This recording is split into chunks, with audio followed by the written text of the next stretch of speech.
Hi, welcome to Shereen's kitchen. இன்றைக்கி நம்ம கிச்சனில் பார்த்தீங்கன்னா ஒரு ஈரல் ரெசிபி தான் பண்ண போகிறோம். ஈரல் வறுவல் பண்ண போகிறோம். கோழி ஈரல் வறுவல், ரொம்ப சூப்பரான நல்ல சுருக்குன்னு காரசாரமாக இருக்கக்கூடிய ஒரு ஈரல் வறுவல் தான். வாங்க பார்க்கலாம்.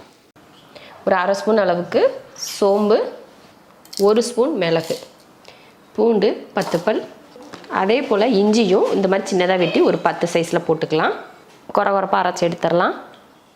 ஒரு கடாய் வச்சுட்டு எண்ணெய் ஊற்றிக்கலாம். எண்ணெய் காஞ்சதும் ஒரு பட்டை, ஒரு ஏலக்காய், ஒரு கிராம்பு சேர்த்துடலாம். அடுத்து கொஞ்சம் கருவேப்பிலை, ஒரு பெரிய வெங்காயம்.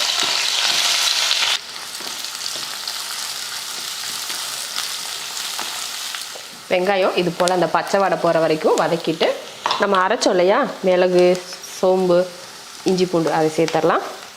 சேர்த்துட்டு இது கூட கொஞ்சம் மஞ்சள் தூள், ஒரு 1/4 ஸ்பூன் மிளகாத்தூள் சேர்த்துட்டு இதை வதக்கிடுவோம்.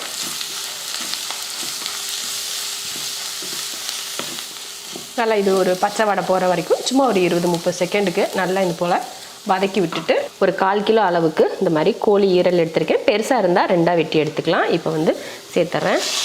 தேவையான உப்பு சேர்த்து வதக்கி விட்டுருவோம். அவ்வளோதான். இது போல் நல்லா கலந்து விட்டாச்சு. இப்போ மூடி வச்சிடலாம்.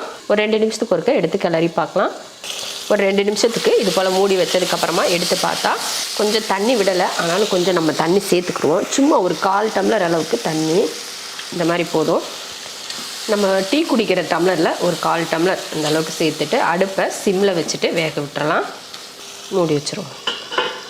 கொஞ்சமாக தண்ணி ஊற்றிட்டு ஒரு 10 நிமிஷத்துக்கிட்ட நல்லா வேக வச்சு இந்த மாதிரி எடுத்துட்டேன். தண்ணியெலாம் வத்திருச்சு பாருங்கள். இப்போ கொஞ்சம் நேரத்துக்கு இது போல் ஒரு 1 நிமிஷத்துக்கு நல்லா ஹை ஃப்ளேம் வச்சு இந்த மாதிரி வறுத்து எடுத்துக்கலாம். ஈரல் வந்து அதிக நேரம் வேக தேவையில்லை. ஒரு 10 நிமிஷத்தில் நல்லா வெந்துடும். அதிக நேரத்துக்கு வேக விட வேண்டாம். அவ்வளோதான் பாருங்கள். சூப்பரான மசாலாவோடு சேர்ந்து ஒரு ஈரலும் சேர்ந்து அது தனித்தனியாக இல்லாமல் அந்த மசாலாவோடு சேர்ந்து இருக்கிறப்போ பார்க்குறதுக்கு ரொம்ப நல்லாயிருக்கு. அவ்வளோதான். இறக்க போகிறதுக்கு முன்னாடி கொஞ்சம் கருவேப்பிலையும் மல்லித்தலையும் தூவிடலாம். தூவிட்டு கிளறி விட்டுட்டு அடுப்பை ஆஃப் பண்ணிடலாம். ஈரல் வறுவல் ரெடி ஆயிடுச்சு. அருமையாக இருக்கும். இந்த மசாலா எது ஈரல் எது அப்படின்னே தெரியல. அந்த அளவுக்கு பார்க்குறதுக்கு ரொம்ப நல்லாயிருக்கு.